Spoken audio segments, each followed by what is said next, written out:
BBA, BCA, BCom computer కోర్సులో 100% placement లభించే ఏకైక డిగ్రీ కాలేజ్ కూకట్పల్లిలోని i3 డిగ్రీ కాలేజ్ 8367215215.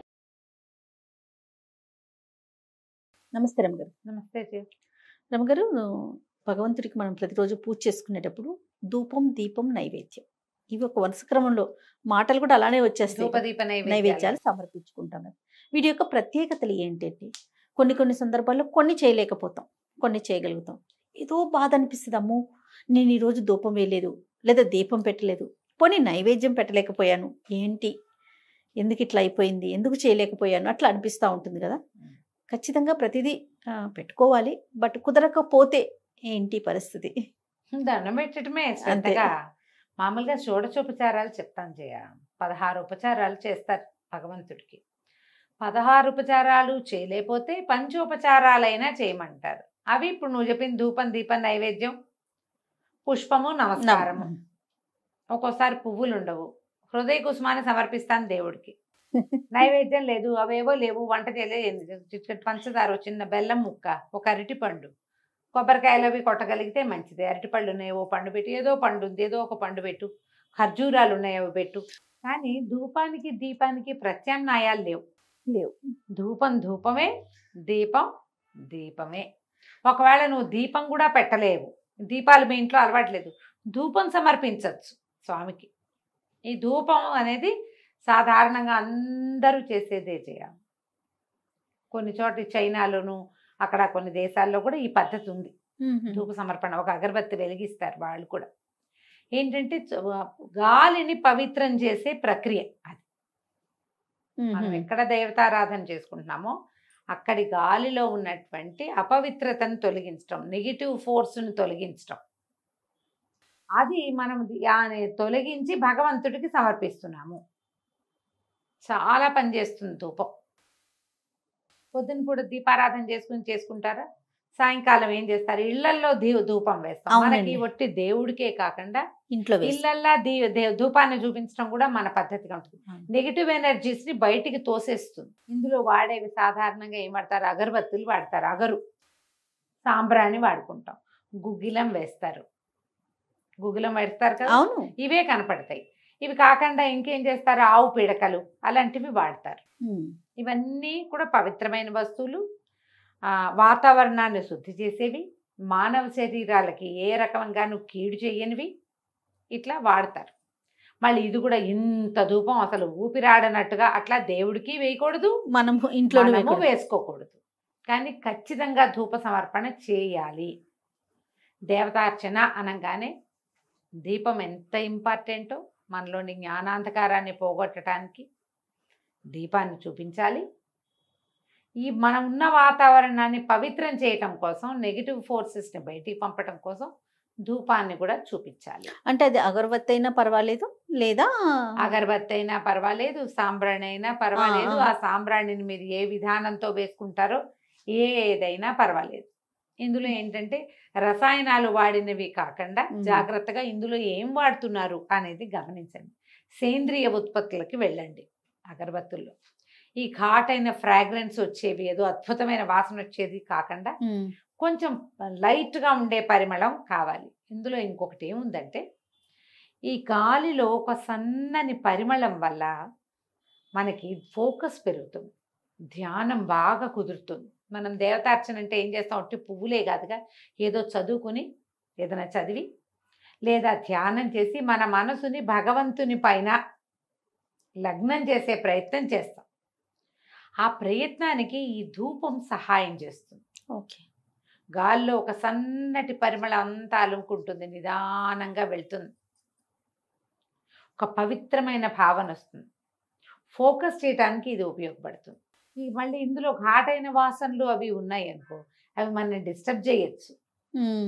అందుకని వాటికి వెళ్ళకుండా సన్నని పరిమళం ఉండాలి, ఘాటైన వాసన కాదు. పైగా ఈ అగరత్తులకి షెల్ఫ్ లైఫ్ పెంచడం కోసం ఎక్కువ రసాయనాలు వాడతారు, వాటికి వెళ్ళబోకండి.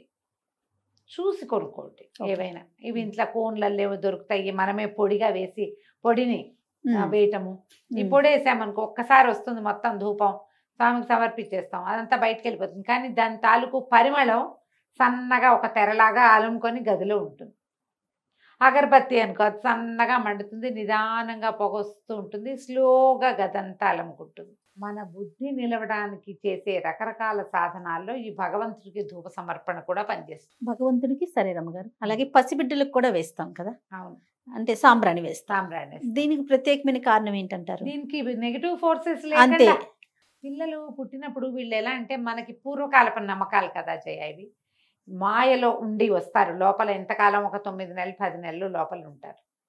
వీళ్ళు బయటకు వచ్చాక 6 నెలల పాటు వీళ్ళకి పిల్లలకి ప్రతి వాళ్ళకి కూడా పూర్వజన్మ స్మృతులు ఉంటాయి. అవునట. అందుకే నిద్రలో ఏడుస్తారు, నిద్రలో నవ్వుతారు. అవును. బాగా అంటే ఈ ప్రపంచానికి సంబంధించని వేరే అలౌకికమైనది ఒకటి ఉంటుంది. ఈ వాళ్ళ చుట్టూతా కొన్ని రకాల ఏమంటారు ఈవిల్ స్పిరిట్స్ లాంటివి వీళ్ళ చుట్టూతా రావడానికి అవకాశం ఉంటుందట. అందుకని ధూపం వేస్తే వాటిని పోగొడతామని ఇట్లా చేస్తారు. ఇవి నమ్మకాలే. అదే పసిబిడ్డలకు ధూపం ఏంటో మనమే చేస్తాం, అందరూ ఎవరేస్తారు? అదే కదా, ఎవరు అది మన నమ్మకం. మన నమ్మకం, మన ప్రాంతపు ఆచారంగా ఉంటుంది. ఇప్పుడు ఎవరేస్తున్నారో మా ధూపాలు డాక్టర్లు స్నానం కూడా చేయించద్దు అంటారు కదా. గారు వాళ్ళు అలికిగా పుట్టారు, పిల్లలు అల్పంగా పుట్టారు, వెయిట్ లో అండర్ వెయిట్ ఉన్నారు, నలుగు పెట్టద్దు, నూనె రాయద్దు, బొట్టు పెట్టద్దు, బోనం పెట్టద్దు, పొగలు గీగలు వేయకండి. ఇప్పుడు ఈ పొగ వేసేవాళ్ళు వీళ్ళు ఏం చేస్తున్నారు, ఇది వరకు బొగ్గులు వెలిగించి సాంబ్రాణి వేస్తే పొగ, ఇప్పుడు అట్లా కదా ధూప్ స్టిక్ వెలిగిస్తారు. అందులో ఏమున్నాయో డాక్టర్లను అనకూడదమ్మా, వాళ్ళు తెలిసే, వాళ్ళు ఇందులో ఉన్న ప్రమాదాలు చూసే అవును ఈ ధూప్ స్టిక్ చూపిస్తారు. ఆ ధూప్ స్టిక్స్ ఏం సేఫ్ కాదమ్మా. అందులో ఏం కెమికల్స్ ఉన్నాయో మనకు తెలియదు కదా. మనకు తెలీదు. సాంబ్రాణి ఖచ్చితంగా గవ సాంబ్రాణి అని దొరికేది, పైగా అది ఒకసారి పొగొచ్చి పోయేది. అవును. ఇదట వస్తూనే ఉంటుంది అరగంట సేపు. అవును. అది అస్సలు సేఫ్ కాదు కదా. అందుకని వాళ్ళు వద్దంటున్నారు. మనకి తెలివిగల పనులు అవి పోయినాయి అంటే తాపీగా ఓపిక్గా చేసే పని మానేసాం మనం. చిటుక్కున అయిపోవాలి ఏదైనా, రెడీమేడ్, అన్ని రెడీమేడే. మరి రెడీమేడ్ వ్యవహారాల్లో పిల్లలకి ఏదైనా హాని అయితే వాళ్ళ లంగ్స్ లోకి పోతే ఆ పొగ అది ఇబ్బంది. పైగా అది చేతొచ్చిన వాళ్ళు లేరు ఇప్పుడు. పిల్లలకి పొగ పారకుండా, ముక్కుల్లోకి వెళ్ళకుండా, వాళ్ళ ఉక్కిరి బిక్కిరి కాకుండా చేయగలిగే కెపాసిటీ ఉన్న జనం లేరు. అమ్మమ్మలు కూడా పిల్లల్ని హ్యాండిల్ చేయడం రాదు పాపం, కాలం అలా అయిపోయింది. అందుకని వాళ్ళు కూడా వద్దంటారు. కాబట్టి పిల్లలకి సాంబ్రాణి వేయాలని అదని మీ ఇంట్లో పెద్దవాళ్ళు ఉంటేనే అంతేమ్మా, లేకపోతే చేయబోకుండా వదన్నాం. భగవంతుడికి మాత్రం వేసుకోవాలి.